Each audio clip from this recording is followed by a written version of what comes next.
Curvem a cabeça, por favor, gente. Senhor, fale ao nosso coração. Queremos ouvir a tua voz.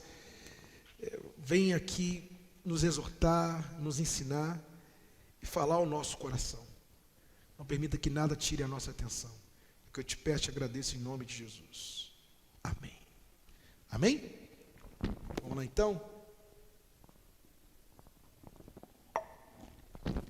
Apocalipse 2, verso 12, gente. Diz assim, ó. Ao anjo da igreja em Pérgamo, escreve: estas coisas diz aquele que tem a espada afiada de 2 gumes. Conheço o lugar em que habitas, onde está o trono de Satanás, e que conservas o meu nome e não negaste a minha fé. Ainda nos dias de Antipas, minha testemunha, meu fiel, o qual foi morto entre vós, onde Satanás habita. Tenho todavia contra ti algumas coisas, pois que tens aí os que sustentam a doutrina de Balaão, o qual ensinava a Balaque a armar ciladas diante dos filhos de Israel, para comerem coisas sacrificadas aos ídolos e praticarem prostituição. Outro sim, também tu tens os que da mesma forma sustentam a doutrina dos nicolaítas. Portanto, arrepende-te, senão venho a ti sem demora, e contra eles pelejarei com a espada da minha boca. Quem tem ouvidos, ouça o que o Espírito diz às igrejas. Ao vencedor, dar-lhe-ei o maná escondido, bem como lhe darei uma pedrinha branca, e sobre essa pedrinha escrito um nome novo, o qual ninguém conhece, exceto aquele que recebe. Vamos ler de novo. Apocalipse 12, verso 12. Apocalipse 2, verso 12. Ao anjo da igreja de Pérgamo escreve: essas coisas diz aquele que tem a espada afiada de 2 gumes. Conheço o lugar em que habitas, onde está o trono de Satanás, e que conservas o meu nome, e não negaste a minha fé, ainda nos dias de Antipas, minha testemunha, meu fiel, o qual foi morto entre vós, onde Satanás habita. Então vamos lá, gente. Bom, o que aqui é falado, o que Jesus fala dessa igreja? Essa igreja em Pérgamo, Pérgamo significa fortaleza, tá? Significa fortaleza. Eu até anotei aqui, até marquei aqui, ó, fortaleza, e dela provém o termo pergaminho, né? Material de escrita desenvolvido de peles de animais. Então, Pérgamo significa fortaleza, né? E lembra aí pergaminho. Essa igreja, ela tinha uma qualidade. A qualidade está exatamente aqui, ó. É uma igreja que não negava a fé, ainda nos dias de Antipas, minha testemunha, meu fiel. Esse Antipas era o pastor da igreja. Por que fala minha testemunha, meu fiel? Porque era um homem de Deus, era uma pessoa dedicada, era realmente nascido de Deus, convertido.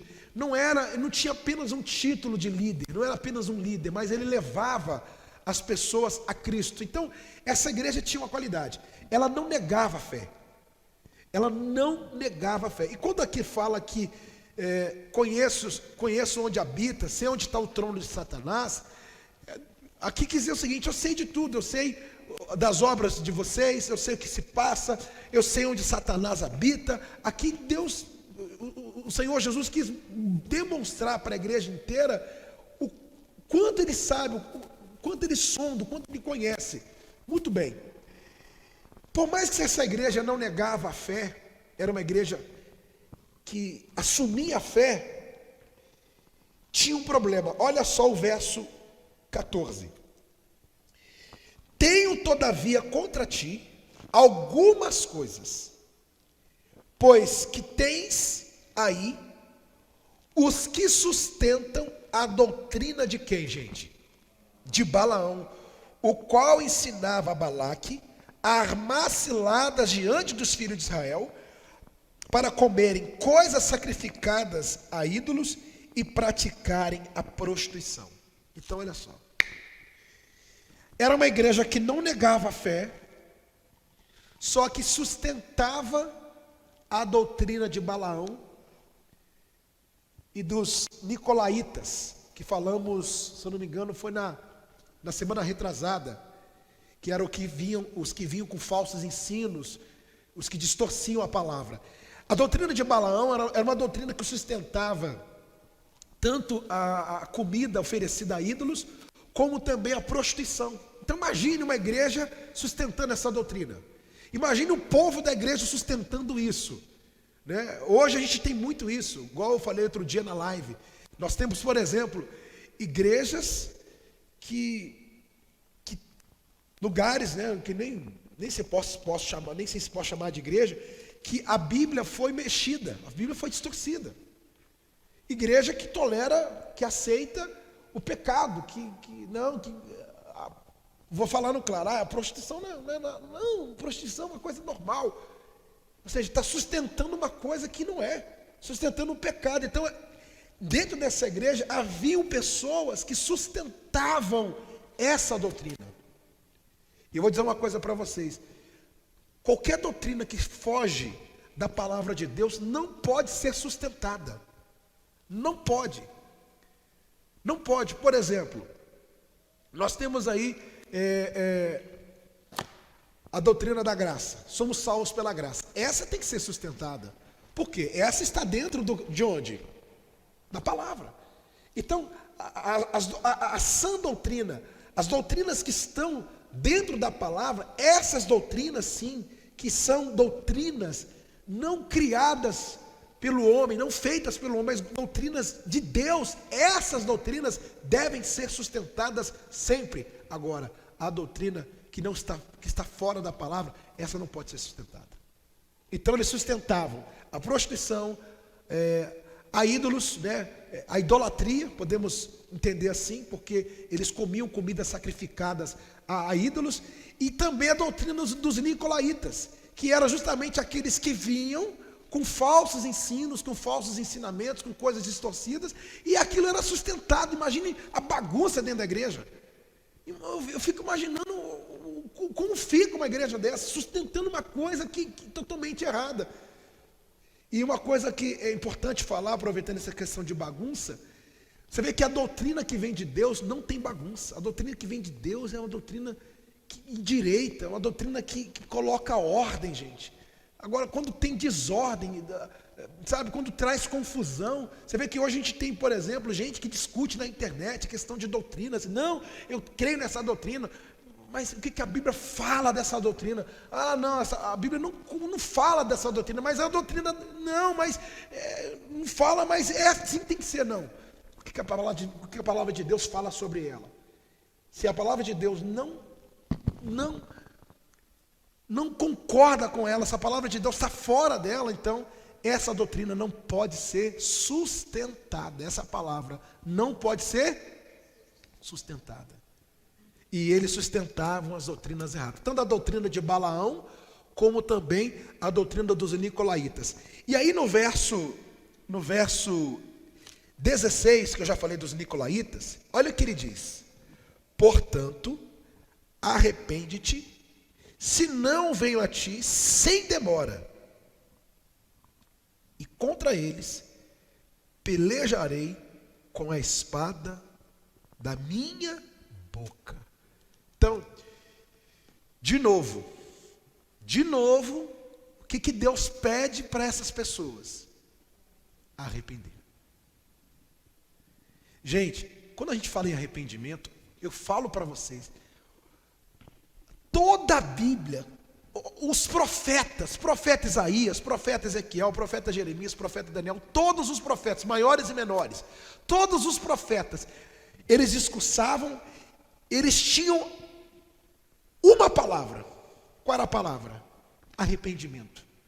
João Batista, que foi considerado um profeta também, ele pregava. O que João Batista ensinava? Arrependimento. E mais uma vez aqui Jesus fala: eu quero que você se arrependa. Então, você vê que o arrependimento é a chave. O arrependimento a Bíblia aponta para o arrependimento.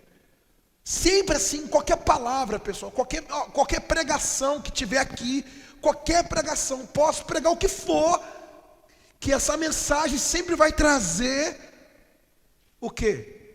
Arrependimento. Porque quando vem a mensagem, como por exemplo, segunda-feira eu participei de um congresso, foi online, né? De um congresso, e o pastor que ministrou o culto, ele pregou João, onde fala da videira. Uma pregação cristocêntrica, né? Apontada para Cristo, né? Falando exatamente isso. E a mensagem inteira apontava para uma coisa. Qual, gente? Arrependimento. Por exemplo, se a gente fala aqui, exemplo de hoje, se a gente fala de mentira, a mentira é pecado, o pai da mentira é o diabo. Essa mensagem está trazendo o que para quem está ouvindo? Olha, está ensinando o seguinte: esse não é o caminho, o caminho da mentira não é o caminho, vai para o caminho da verdade. Então a mensagem está trazendo o que para a pessoa? Se arrependa da mentira.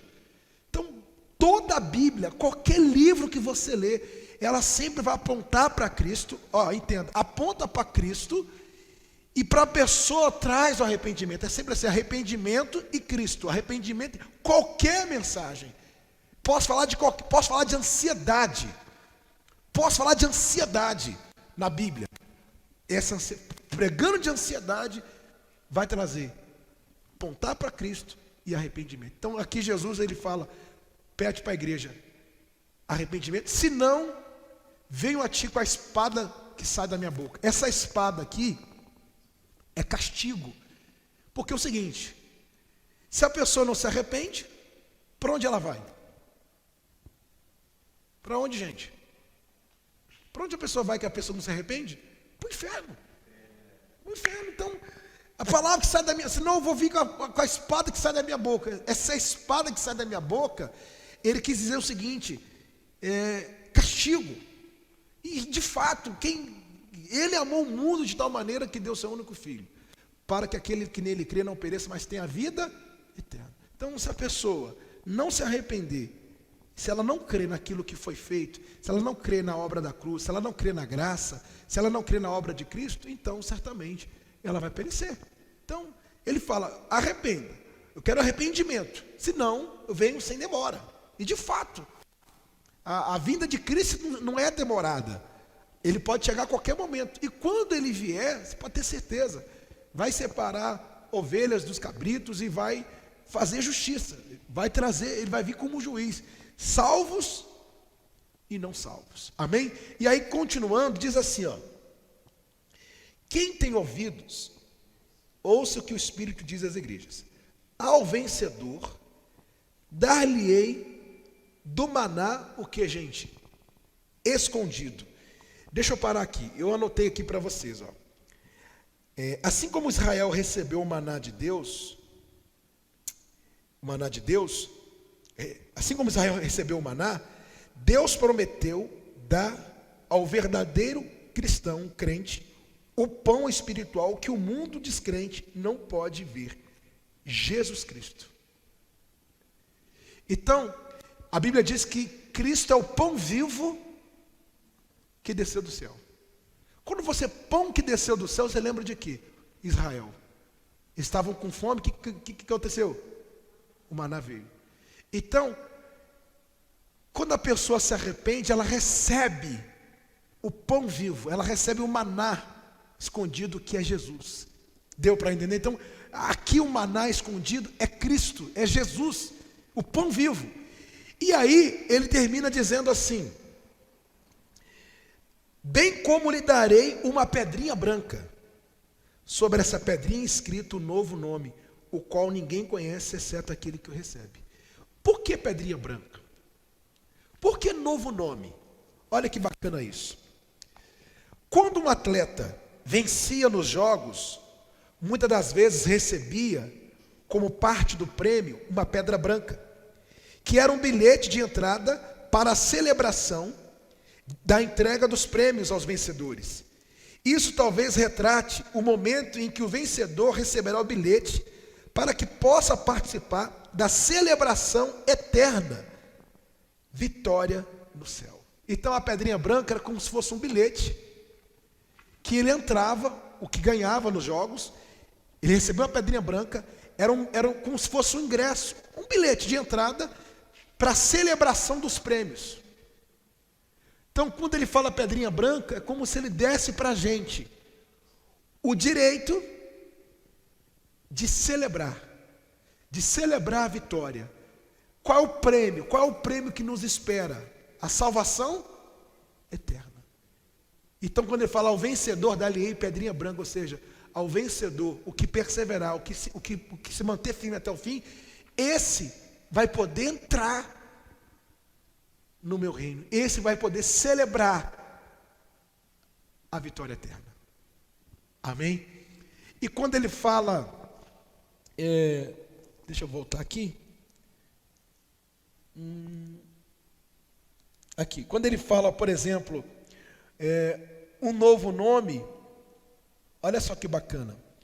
Uma mensagem pessoal de Cristo aos que Ele ama, que serve como bilhete de entrada à eterna glória. E tão pessoal que somente a pessoa que recebe saberá o que é. Então, lhe darei um novo nome. É algo tão especial que só quem recebe isso vai saber o que é. Ou seja, algo pessoal. A salvação, ela é individual. Embora já pregamos sobre isso, a questão de reconhecer no céu, embora não vai ter o grau de relacionamento que a gente tem aqui embaixo, só que a salvação é totalmente individual, ou seja, é uma coisa pessoal. Lhe darei uma pedrinha branca e lhe darei um novo nome.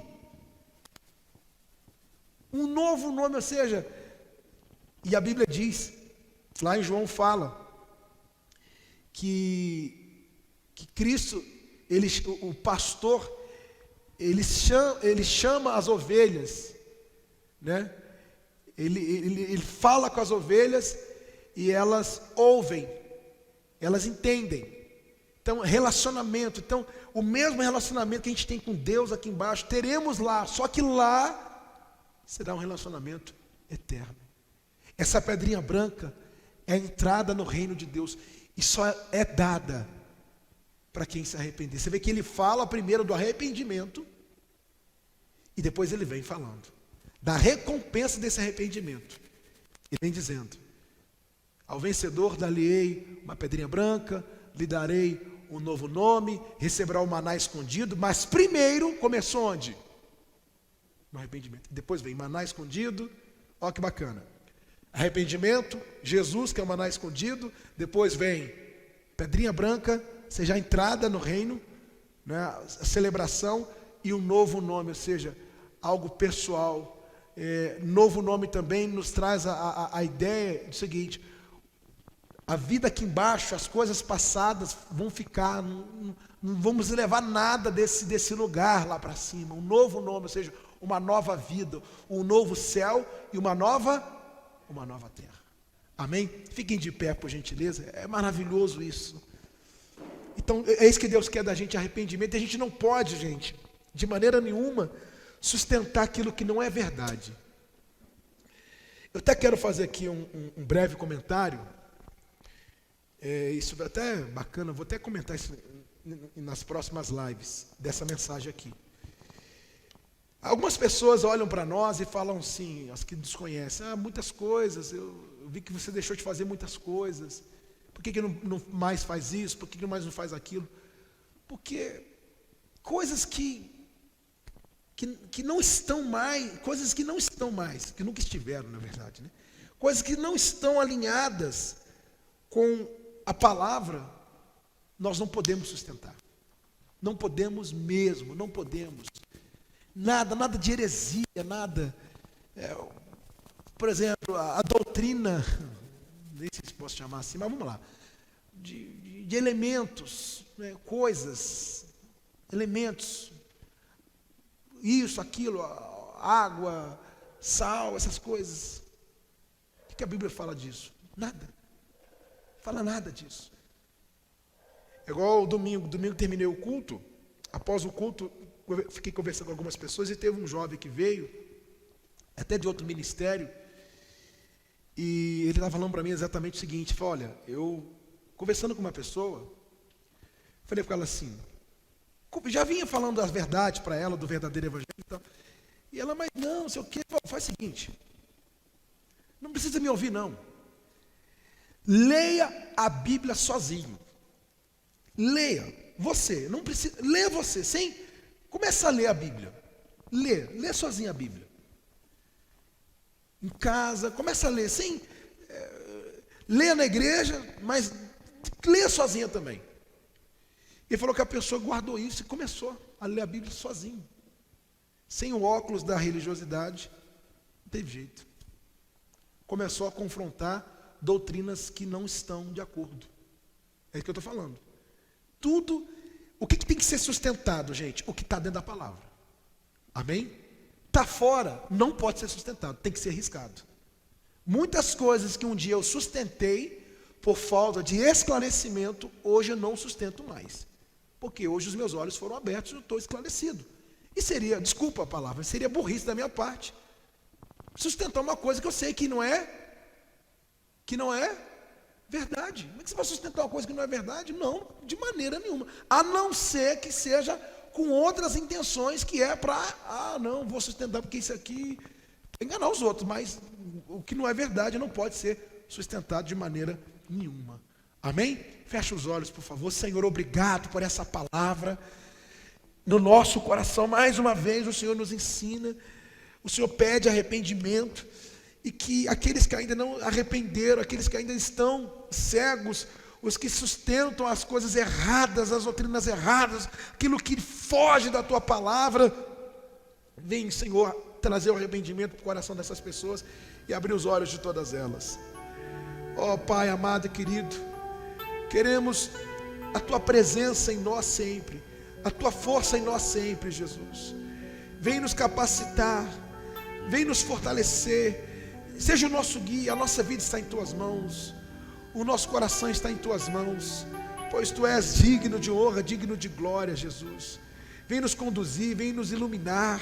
Nós não queremos seguir outras coisas, apenas a tua palavra, apenas o Senhor, apenas a ti, Jesus. E o meu coração também. E o meu coração também. Tu és o único motivo que me fez chegar.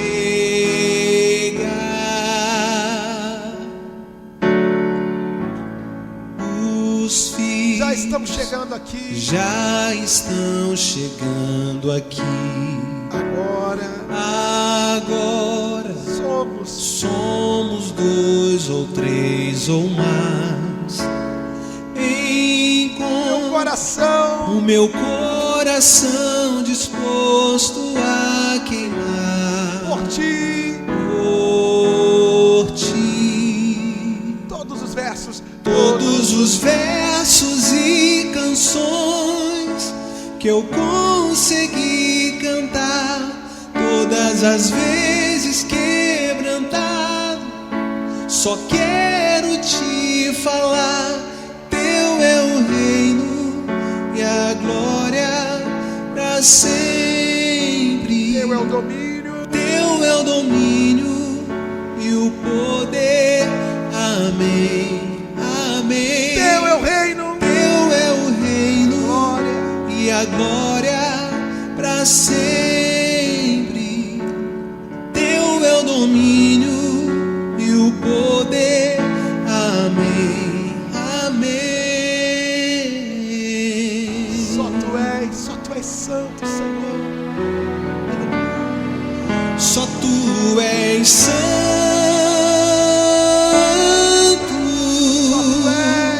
Só tu és santo.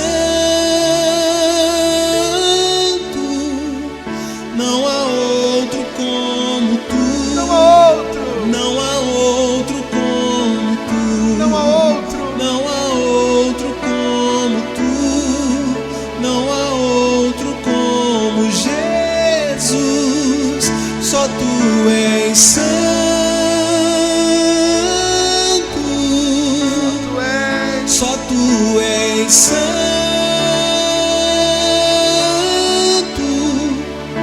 não há outro como tu, não há outro como tu, não há outro como tu, não há outro como Jesus. Ó Deus, muito obrigado, Senhor. Só Tu és santo, digno de honra e digno de glória. A nossa vida é Tua, o nosso coração é Teu. Que essa chama esteja ardendo em nosso coração. Muito obrigado. E os que creem, digam amém. Graças a Deus. Graças a Deus. Amém. Amém. Que essa palavra esteja sempre em nosso coração.